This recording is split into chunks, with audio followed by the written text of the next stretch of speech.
me ask you a question.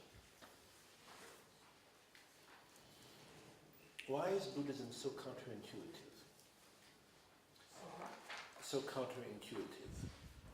That everyone has a clear sense that there is an inherently existing I. And we have a large number of world religions which are built on that idea of the soul. But Buddhism flies in the face of the common experience of everybody. I mean, every single human being, every animal, every insect is convinced that not only does the I exist, it exists inside themselves as this permanent one, independent thing. So, how is it logical to say that this obvious self-evident assertion is wrong? Why?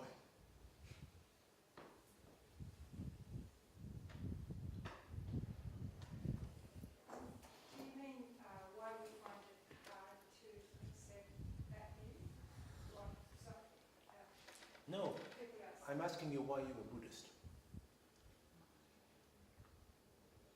I mean, Buddhism is at odds with our natural instinct. Our natural instinct is that the I exists. Everyone deep down is somehow convinced that desire is a good thing. And I never forget a conversation I had with an old Muslim man on a train in India.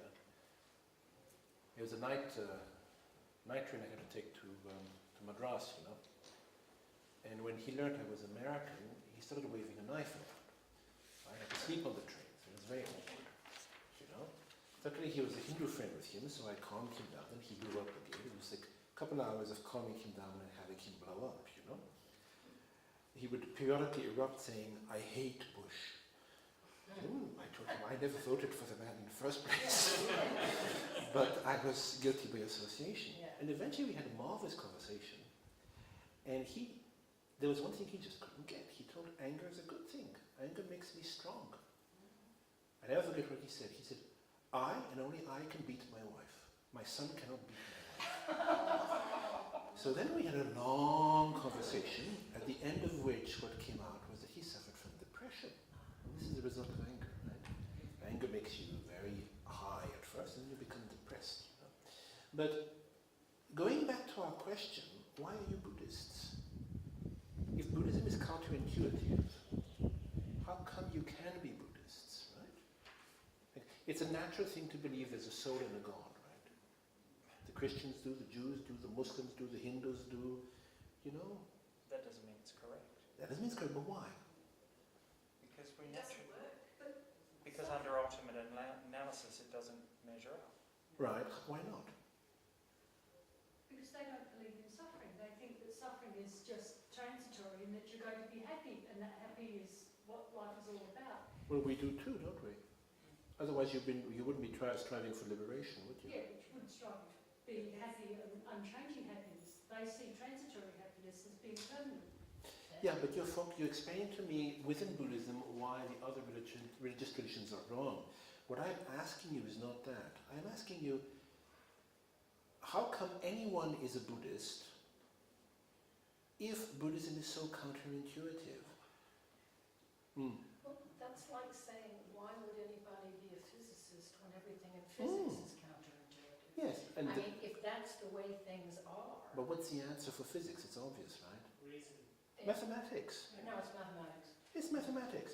I mean, it's counterintuitive. Nobody likes it. I Yeah. don't know a single physicist who's happy about the situation. Yeah. But I don't know anyone. Yeah, nobody's happy about it. Nobody's happy. You can't explain what's happening. And the better physicists just tell you, I do the math. Yeah. You know. So with Buddhism, how do we have these very strange assertions? We sense there's an I, but you know.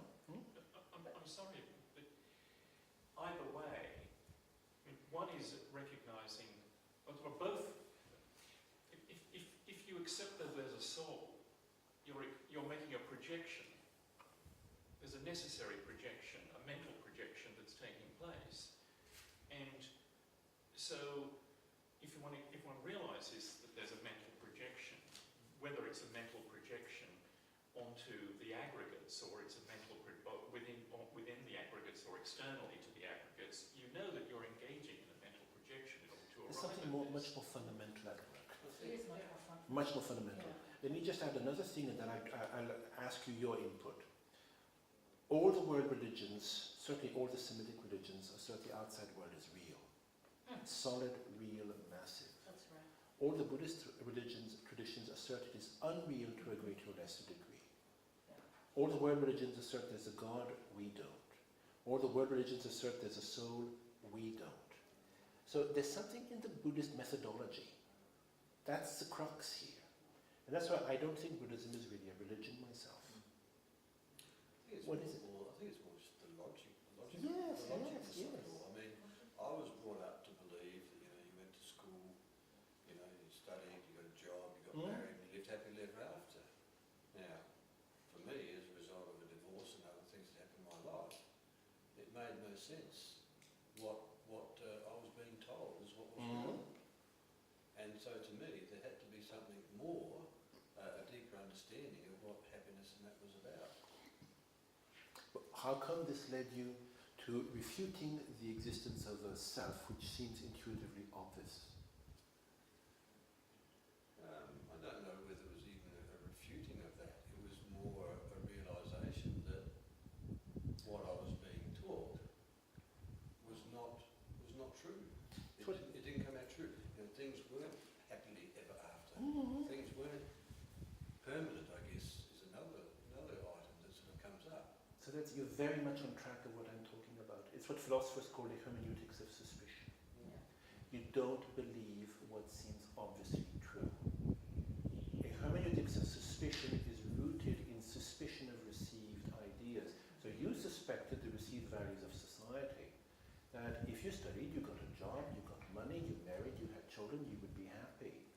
Then that can extend further to a suspicion of what society says to us about reality. Now, the poor physicists have been dragged, I think, really kicking and screaming in this direction for 1 century. Yeah. Kicking and screaming. It's just they were led there by the mathematics. We are led there by logic, and that's what I was driving at. In Buddhism, and that's why I personally am not convinced Buddhism is best described as a religion, what comes first is logic and analysis, not faith. So Buddhism is unique in this respect.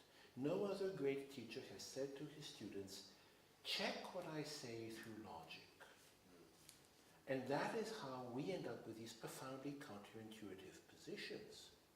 Intuitively, it's obvious there's a self, there's probably some sort of creator. The world out there is real, I know, something responds. And yet, when you analyze, it doesn't seem to be the case. And if you say that the foremost tool for spiritual development is logic, and we are unique in saying that, then you have to accept the conclusions. Excuse me, Pamela, you wanted to say something? No, just almost everything in science is counterintuitive. Yes, that's a very good point. Not just in physics. It Very looks true. like the sun travels around the earth. It doesn't. It looks like the earth is flat. It's not. Exactly. There are so many things in reality that are counterintuitive. They look one way and they're not that way.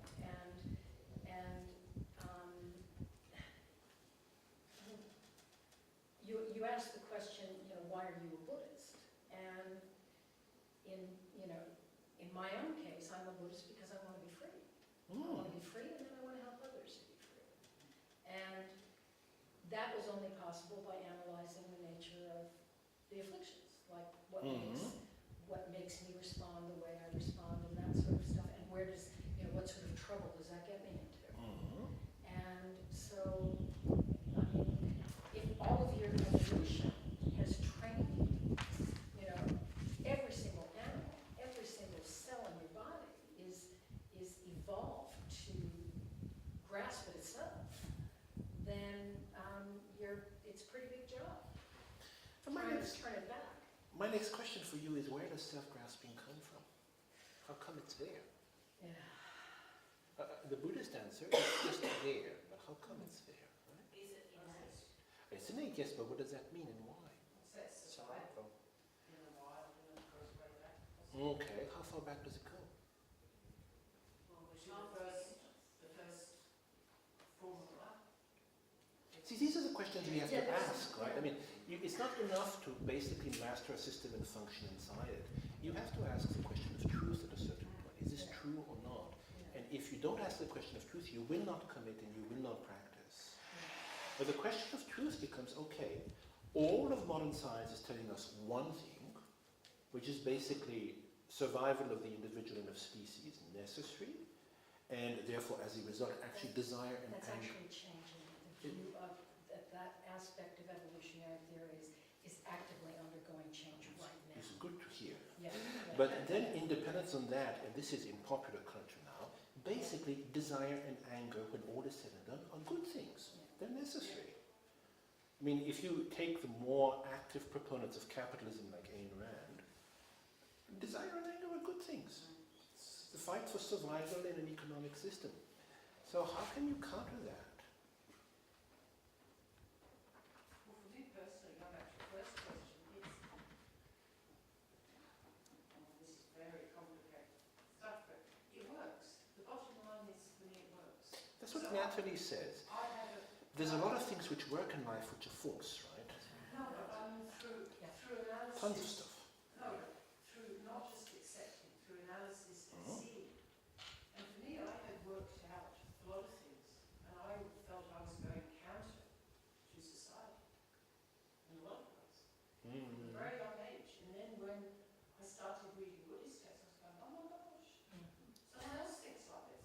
So what you and Grant are saying, and I think that is really how people do become Buddhist, it certainly was the case for me, is that you are suspicious.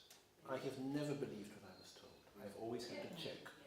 You were suspicious, you didn't buy into what you were being told, you started checking, and then you got in the habit and you checked everything else, right? And more than that, I think I found something that worked for me, and I thought I had. Yeah, but the question obviously is once again the same thing. Whether it works for you is only relevant for you. No, that was one of the first standing points I was saying, like being suspicious, and then finding that you had something opposite to put in its place that worked for you.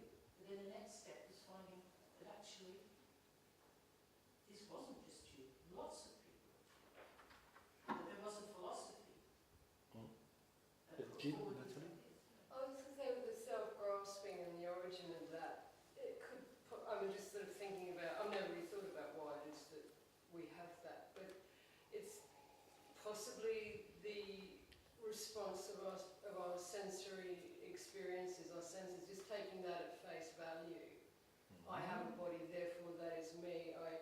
What I see, therefore that is what is in existence. Just that real superficial kind of experience, just based on, I think, largely probably more our body even than our minds, and not looking any further than that. Because of also the kind of necessity to keep that functioning all the time. The Buddhists assert it is present in the smallest of insects. So I'm not sure an ant, for instance, where I know an ant cannot recognize itself. There are studies about this. It appears quite late among mammals, So if an ant can't recognize itself, based on your analyses, it wouldn't have self-grasping. But would it not be able to, it can recognize the other. It can see that there's an other there, and as soon as you posit another, then you can posit a self. We don't know. I mean, I have to ask an ant, right? We don't know. We don't know. But it must be able to recognize other ants, it wouldn't mix with other ants. Self-recognition appears late, very late. Yeah. So, I mean, I think it's with dolphins, elephants, some birds, it seems some crows, perhaps, Well, that's the mirror test. The mirror test, I mean, yes. the mirror test is a divinely human. Very. Yeah, it's a very, very human test to find animals that are like us. But that really doesn't say anything about whether an animal is self-aware or not. That we don't know. We can't That we tell. don't know. That's We can't tell. extrapolation. But the thing about where self-grasping starts is that the difference between a self-preserving system and a system that is not self-preserving is monumental. We have absolutely no idea how a system comes to be self-preserving. None, zero, zip. It is the truck-sized hole in modern science. We just don't know. But what we have is a situation where basically modern science, I use this as a very sort of generic term, and Buddhism really are similar in being unable to answer the question of first causes. There's no answer in modern science. We study, or scientists study the way things are, they extrapolate proofs. Buddhists do the same thing. And Buddha Shakyamuni went one step further. He said basically the question of first causes is irrelevant. Now, I think for modern Westerners, maybe that may not be true. You may not be able to uphold your conviction if you're not able to go a little bit further than that. So, the reason I ask you why you are Buddhist, if it was so counterintuitive, is to bring out the issue of suspicion and logic. These are central elements of Buddhist practice. Buddhist practice is not faith-based. Faith is necessary, obviously. It's really, if we didn't believe in something at the beginning, we wouldn't start investigating and suspecting. So we believe things aren't quite the way they seem. So if Buddhism is based on suspicion and logic, this makes it quite unique. I mean, I don't know of another philosophical, certainly a religion which is based on this, I do not know. And then, if we're going to be good, sincere Buddhists, we have to apply this suspicion and this logic to the teachings, right? And see for ourselves, is it true or not? I've often been surprised at TBI how uncomfortable people are when I ask them, is this true or not? That's the basic question, right? True means I am convinced this is the way things are, just as I'm convinced that when an object is dropped on Earth, it accelerates at 9.81 meters per second square, and that's a fact. And if you disagree, I'll demonstrate it to you. You know. Then, if you're not able to say that, you cannot practice. Right? So that calls for a lot of work. Right? It's not enough to study what Vaibhashika Sotrandika Chittamatra Madhyamika say. At a certain point, you have to sit back and say, okay, what is true? Like this morning, Geshe-la was very, very forceful in this respect. I don't know if you noticed that he started relying very heavily on a Chittamatra presentation, which did to answer questions. Yeah. You are perfectly entitled to have your system of tenets. Yeah. It is nowhere written in, or carved in stone that you have to be prasangika. During one of the tenets classes, one of the older students, I asked one of the older students what her tenet position was. She said she was prasangika. I said, why? She said, because what Rinpoche taught. Then I said, that's a very bad answer. Yeah. Each tenet system is adapted to a certain mindset. Before even choosing a tenet system, you have to ask yourself, are the core teachings of Buddhism true for you or not? The core teachings really, from a philosophical standpoint, are the Four Seals. You have to be clear about that. The Four Seals, I assume you all know them, right? All composite phenomena are impermanent. All contaminated phenomena of the nature of suffering. Nirvana is peace and happiness. No, all phenomena are selfless. All phenomena are empty and selfless. These are the Four Seals. Then, if one cannot subscribe to one of the Four Seals, one cannot be a Buddhist. But is it necessary to subscribe to all the Four Seals? Yes. Now, you're asking whether they're independent or not. That's another question. Well, Nirvana is bliss. I'm taking that on faith because somebody's telling me it is. Because you haven't I've got no experienced it. experience, and my perspective is, well, a lot of, I mean, I was interested in Buddhism because it was the only thing that made sense, because everything I was taught as a child was a load of old rot, honestly, and I was into adulthood too. And there is, I can see there's sort of logical progressions of the foundations of it, but in terms of Nirvana, I can only take that as on faith. Let's take the Four Seals one by one, because your point is a really important one. All contaminated phenomena are suffering. I actually don't know a single Western Buddhist who is not ordained who believes this. People who believe this become ordained. I don't know a single Western Buddhist who really believes that their existence is suffering, because if you did, you would become ordained. You'd become a monk or a nun. That's the natural progression at that point. So if we are not ordained, it means we have doubts regarding this. And this calls for very careful analysis. When we say all contaminated phenomena are suffering, the key here is to understand that suffering does not mean pain. Right? Does not mean pain. Yeah. So suffering is something much, much vaster than that. For the Buddhists, happiness is suffering. You have to be direct with this. When we speak of happiness, we speak of the suffering of change. Is this possible? You really have to think. You have to have life experience. Then the next next seed is easy for us to accept. All contaminated phenomena are impermanent. There is massive corroboration from modern physics, chemistry for that matter, biology and whatnot. Putting it in practice is another story, because every human relation is a composite phenomenon, which means every human relation is impermanent and bound to fail. Then it's something we never put in practice, right? Bound to disintegrate. To disintegrate, yes. To fail. That's what disintegration is, failure, right? So your boyfriends, your girlfriends, your children, your father, your mother, your spiritual teacher for that matter. Your relation to your spiritual teacher is a composite phenomenon. All this is bound to fail, to disintegrate, to die. If you do not die first, the other party dies, and if neither dies, the relationship changes. It's very powerful for me, this one. Then the third one is the crux. If nirvana exists and is peace and bliss, then it must be our goal. But as His Holiness the Dalai Lama has over and again pointed, the key is to become convinced that nirvana, in other words, the truth of cessation, exists. This is very difficult. So if nirvana does not exist, then the only alternative is despair, really. Because we have established things change constantly and they are the nature of suffering, so it's hopeless. So how do you establish nirvana exists? And that's why Geshe-la gave some major pointers yesterday. The fact that the afflictions within our mind stream are transitory. Something which is transitory You can get rid of one, you can get rid of must have causes, right? Yeah. Otherwise it will be there all the time or not at all.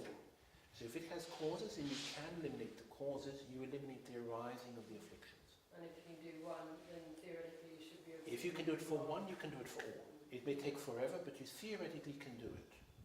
And then the question is, do you apply individual antidotes or universal antidotes? So, I think almost all of us apply individual antidotes to the delusions. Desire arises. Let's us say when you are young, you see a handsome man, a pretty girl, desire arises. Then the antidote we are taught to apply is to visualize the foul nature of the body. A friend of mine has a very simple technique. He says you just peel off the skin, and below 2 millimeters of skin, it's a horror. It works very well. Rinpoche taught to visualize the consciousness going into the esophagus and seeing the body from the inside. Now this is an individual antidote. In other words, it works only against desire. If you're angry and you apply this, it will make you more angry, actually. Yes. Because you have a sense of revulsion towards the other person. It doesn't work. So if we have to apply individual antidotes to that, There was a problem, wasn't there? I think in Tibet even, where there was becoming an issue. I read somewhere it was becoming an issue. The foulness of the body was meditated on so heavily it actually became the source of revulsion that was gone too far. yes. So obviously, if we have to meditate on individual antidotes for each of the afflictions, it's hopeless, isn't it? Because you need one antidote for desire, then a different one for anger, then a different one for jealousies, and a different one for... It goes on and on. Well, we've got 84,000 afflictions. See, but it's 34,000, It's like a long time. right? And pride, and arrogance, and verboseness, etc., etc. So the next question is there a universal antidote? A universal antidote would have to be something which opposes all the afflictions. This is extremely interesting for us. In practical terms, saves a lot of time. And that's only possible if all the afflictions have one root cause, and that is the crux here. Do they or don't they? And we should analyze it, not just take it on board. You could very well say they don't. Then your practice will be complicated. But if you say they do, are the Buddhists right or are the Hindus right? Because the Hindus have the same analyses as us up to selflessness. Except that the Hindus say the root of the afflictions is that we don't see our soul and God, Brahman, as one. The Buddhists say exactly the opposite. We don't see what we call our soul as non-existent. Then obviously these two answers are totally incompatible. It's one or the other, and I think we really have to understand the Hindu position because it's so close to us. And when I say Hindu, it's a Jain position, to a degree the Sikh position, And then, obviously, the big strength of the Hindu position, and if you read the Hindu treatises which debate with the Buddhists, they're translated in English, I would recommend that you read them. Kumarila, it's very interesting. his main argument is the one I addressed you at the beginning of this discussion. How come you people believe in something which is so counterintuitive? It's obvious the Atman exists, everyone believes in the Atman. Right? So his argument is an argument from experience. Our argument is an argument from logic. You cannot be a Buddhist and start invoking your own private experience all the time. It flies in the face of what we do. It's like a physicist who keeps saying, yes, but the earth doesn't seem to move up to the apple. Actually, it does. Or, yes, the sun exists now. Actually, you can't say. The light came from the sun 8.5 minutes ago. All you can say is 8.5 minutes ago it existed. So if you are a physicist, you cannot appeal to your private sensory experience. If you are Buddhist, you cannot either. You cannot say, I feel, I experience, I think. It makes no sense. You are at odds with the methodology of the spiritual tradition you are in. And therefore the big question for us is it true that all the illusions or the delusions arise from self-grasping or not? That's a big question.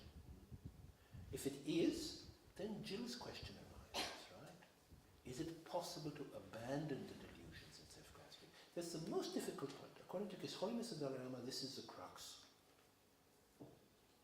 It's taken me years of thinking of this, because it's not just a matter of applying an antidote and reducing something.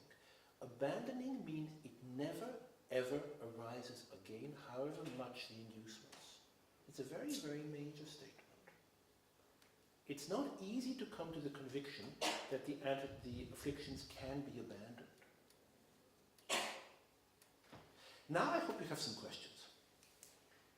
Please. Well, on that issue of a direct experience of emptiness, say you're a monk in this life, and you have a direct experience of emptiness at, say, 50.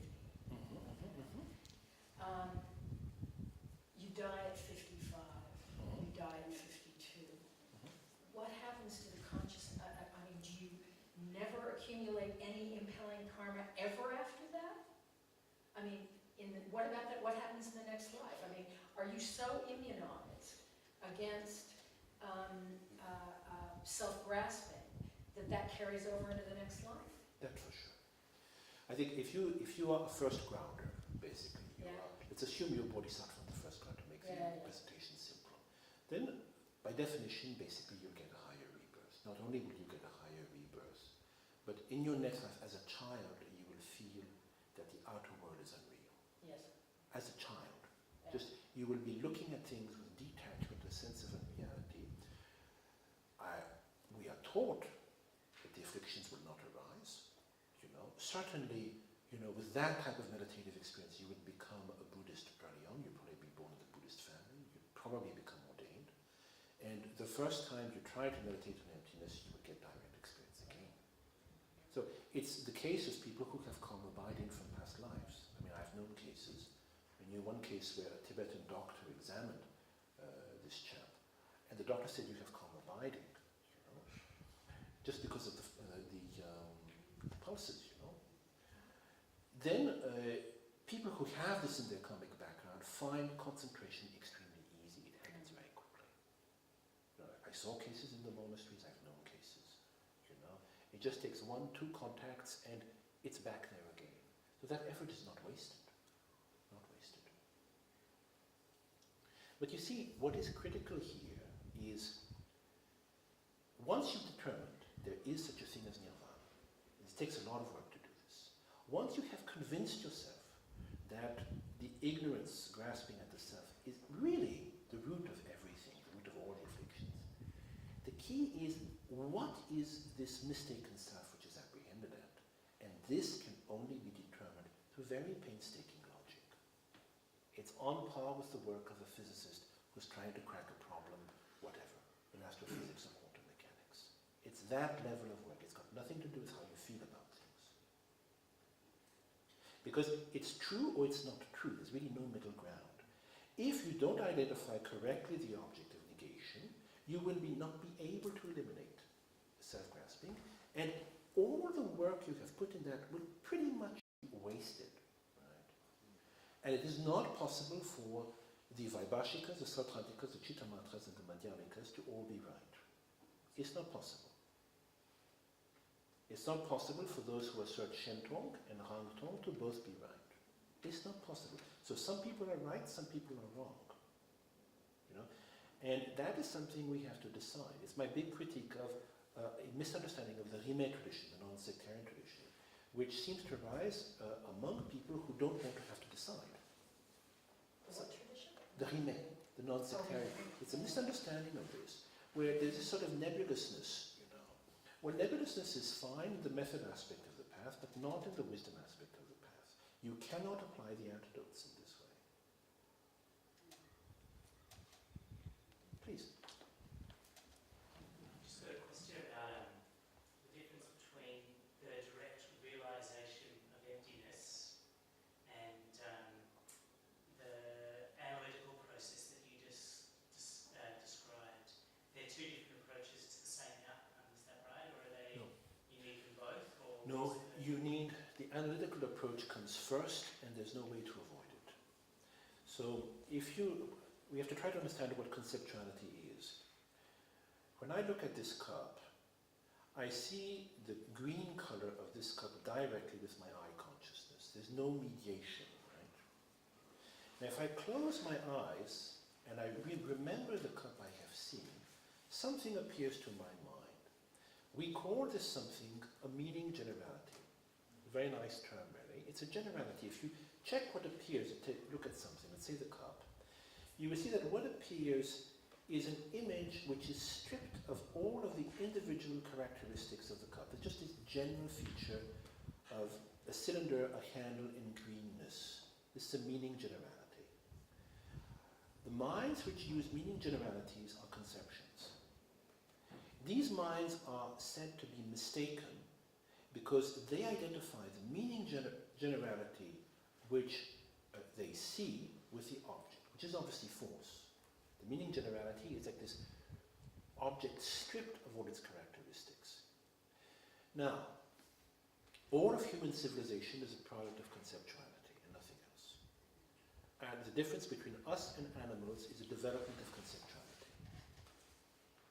Animals have sense perception, we have a little bit of conceptuality, we have sense perception and massive amounts of conceptuality.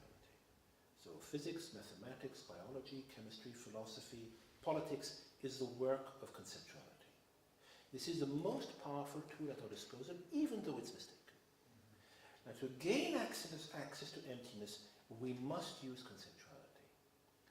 We use conceptuality by bringing to mind the mental image, the meaning generality of emptiness, which has been correctly identified. Not once, but over and again. It is said that if one does this over and again, eventually more and more emptiness will appear directly without a meaning generality to the mind. And eventually it appears, as is said, nakedly. In Tibetan words, it's just nakedly, jhampa. When it appears nakedly, you have the direct realization of emptiness. This is only possible because emptiness is in accordance with reality and reason.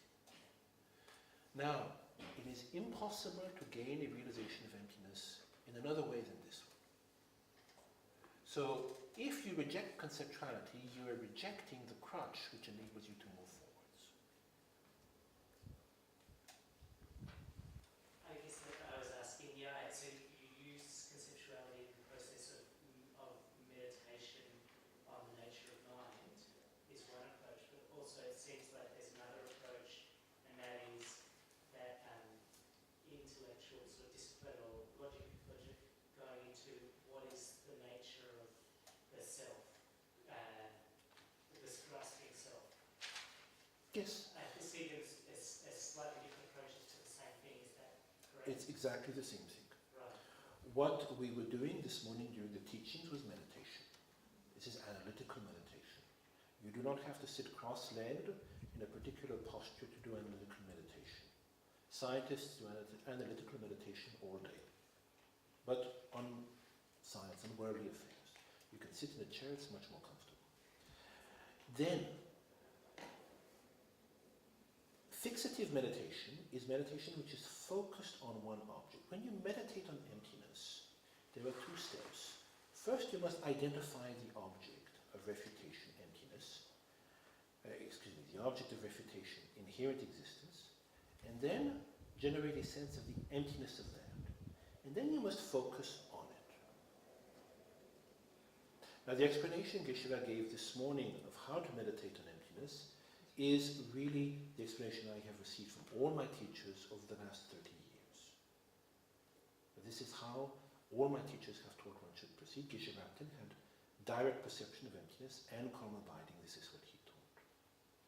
Now, a big problem for us is that we are unable to differentiate between the I which exists and the I which is an object of refutation. And if you apply the Madhyamika reasonings now, with a mind which is at rest, you will refute the I which exists and you will fall in the extreme of nihilism. Because we are talking, I am talking, you are listening, there is an actor on my side and an actor on your side. So the key is that these two I's are blended like water and oil. It's an emulsion, right? You have to separate them. And the way you separate them is powerful emotion. It can be any emotion. Anger is very helpful. It's a little bit less messy than desire. Desire tends to sort of suffuse the mind with a happy feeling. You can't really work too much. Strong anger is a moment when you can do this. When there's strong anger, the I, which is in mere imputation, and the I, which is the object of refutation, are separated. The I, which is an object of refutation, becomes very powerful. When there's very strong anger, you get a feeling here, you know, like, I am the victim, and he or she is the monster and the opponent. And if you are training in meditating on emptiness, you will actually allow this to rise, and you will even amplify it. Because your goal is, while this is happening, with the part of your mind to look inside and to focus on this very powerful sense of independently existent I which is rearing like a dragon. And when it is strong enough, but it has to be strong enough for you to do this, otherwise you'll refute the conventional I. When it is very powerful, then you analyze with delicacy, because your goal is not to make it disappear. If it exists as it seems to appear, as a substantially existent autonomous entity, where is it? As Geshe-la explained, you analyze within the five aggregates. Alternatively, you apply the one and multiple analyses. Is it one with the aggregates, separate, both, or neither? There are numerous lines of reasoning. But these must be applied only when, after very powerful emotion, this huge sense, this pillar of I arises. And the moment it drops, actually, it's your object of refutation. You must push it up again, right? So unfortunate for the person you're angry with. No, well, no, you don't express your anger, right? It's inside you. But the geishas who train in this, I have heard of cases, they will actually leave the monasteries and they will go to places like Dharamsala, where they're on the receiving end of a lot of contempt because they're seen as, you know, the geishas who left the monastery and they're not treated very well, and then they're often humiliated frequently, not given good places at the teachings, and then this I arises a lot, you know. Whereas if everyone is very kind to you, it doesn't arise, right? So this is the object of refutation. The key in meditation and emptiness on the surfaces of persons is identifying correctly the object of refutation. And certainly in Jetsunkapa's tradition, we feel that this was Jetsunkapa's main contribution. That in Tibet, under Jetsunkapa, the Madhyamika reasonings were used to refute conventional reality. And as a result, the belief and the practice of karma and causality collapsed. And if you read Nagarjuna, it is clear Nagarjuna equates karma and causality with emptiness. Interdependence and emptiness are two faces of the same reality. Then I have talked a lot during what is supposed to be your question session. Do you have any questions after all of this? We have 5 minutes, yes. Can I just ask a question about the 12 links? Please. I just wanted to know about the limb of birth. Some of the sources I've read talk about it being the point of conception. No. And we're talking about it differently. No, because normally the limb of birth really is the instant the infant leaves the womb. You have, at conception, the limb of name and form.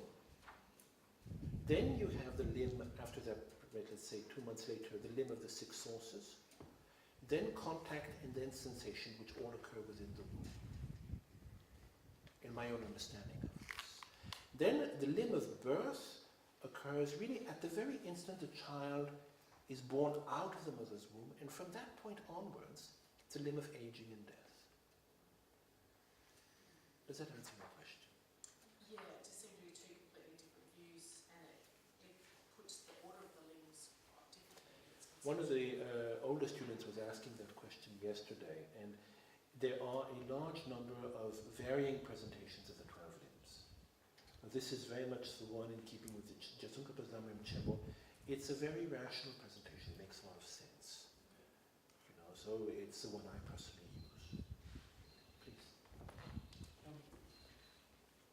So this metaphor of illusion or dream, like, has a danger to it from that point of view. Because if it gets to us, if it projects in your mind something close to nihilism, by using that kind of a metaphor, it tends towards that. Well, this has always been the problem, and in my personal opinion, the term like, tabu in Tibetan, is what cuts nihilism. It is not an illusion, it is like an illusion. Then obviously, when you see all phenomena as like an illusion, then neither desire nor anger will arise, and you will see the dance of karma. But was it as a result of using such terminology? Was there a shift that you were saying that Tsongkhapa sort of brought it back? No, I think it's certainly not related to that. It's related to the application of the radical Madhyamika criticism to conventional phenomena. Like the tetralemma, the Chatushkoti, you know, or the analysis of phenomena to being one, multiple, both, or neither. There's a series of lines of reasoning, and if they are applied to anything but the inherently existing I, if they're just applied to conventional phenomena, you end up without a conventional base to stand upon. You know? So this is the product, and this is why the royal syllogism is presented, was certainly presented by Khenso Rinpoche as the best way forwards to managing emptiness, because it links emptiness and interdependence. All phenomena, the person, but all phenomena, are empty of inherent existence because they are interdependent. If something is interdependent, it is empty of inherent existence. If something is not empty of inherent existence, it is not interdependent. Just exactly on that, I brought with me this morning the actual one of the teachings that when Rinpoche taught on the 5th of May 2010, what arises in dependence on another is empty in nature. That which is not dependently arising does not exist. And when you were saying about logic, that Buddhism is essentially, the first starting point is logic. When I read that and when I've reflected on personal experience, that I was taught the existence of God and that I depended on God. But God didn't depend on me. I didn't have a personal experience of that. But also I didn't have the experience of that when I would ask nuns, of which there were many because I was raised in an orphanage, etc. So, but more than nuns, when I talked to a couple of theologians, not scriptural scholars, but when I asked around, there seemed to be this no. And also included with that was a very strong experience of this is not disrespect to Christianity, it's just saying that doubt's theological sin. Christianity and Buddhism are fundamentally different. Exactly. So if you doubt, that's like a massive problem. In Buddhism, doubt is fundamental, and there's a distinction between afflictive doubt and non-afflictive doubt.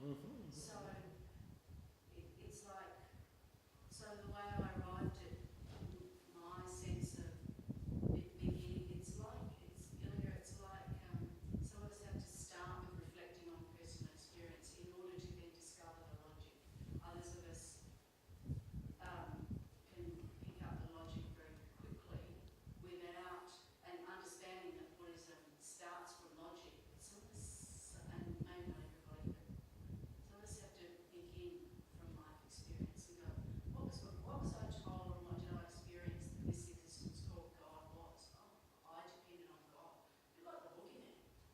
witnessing, all of you have the same initial doubt, the same initial suspicion of what you were told, which eventually spread.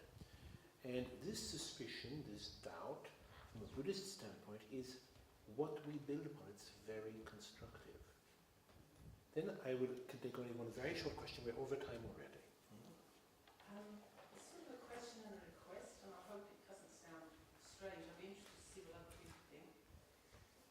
I feel that I've read, or I try and read a lot of books, and I come to the teachings, and we talk about trying to attain enlightenment. But what I feel I need is I'm not, this sounds silly, but really clear on what exactly enlightenment is. I would like more information. I sometimes feel that, I've got on this train to a destination, but I'm not clear on the destination. And I don't know if I'm alone in that. Well, I'm not expressing it well. that will happen as you continue to follow the teachings. I mean, the nature of enlightenment is the main topic of Maitreya's Abhisamaya Namkala. And you study it at Sergey for 7 years. There's work to do. So all the schools have their own position. We can understand what enlightenment is through reasoning. Then that is obviously a very different thing from the actual experience of enlightenment. Then I must stop here for today. I would like to encourage you to continue this critical stance at home and to try to ask yourselves about the subtext of Geshe-la's teachings, what Geshe-la implies but does not say.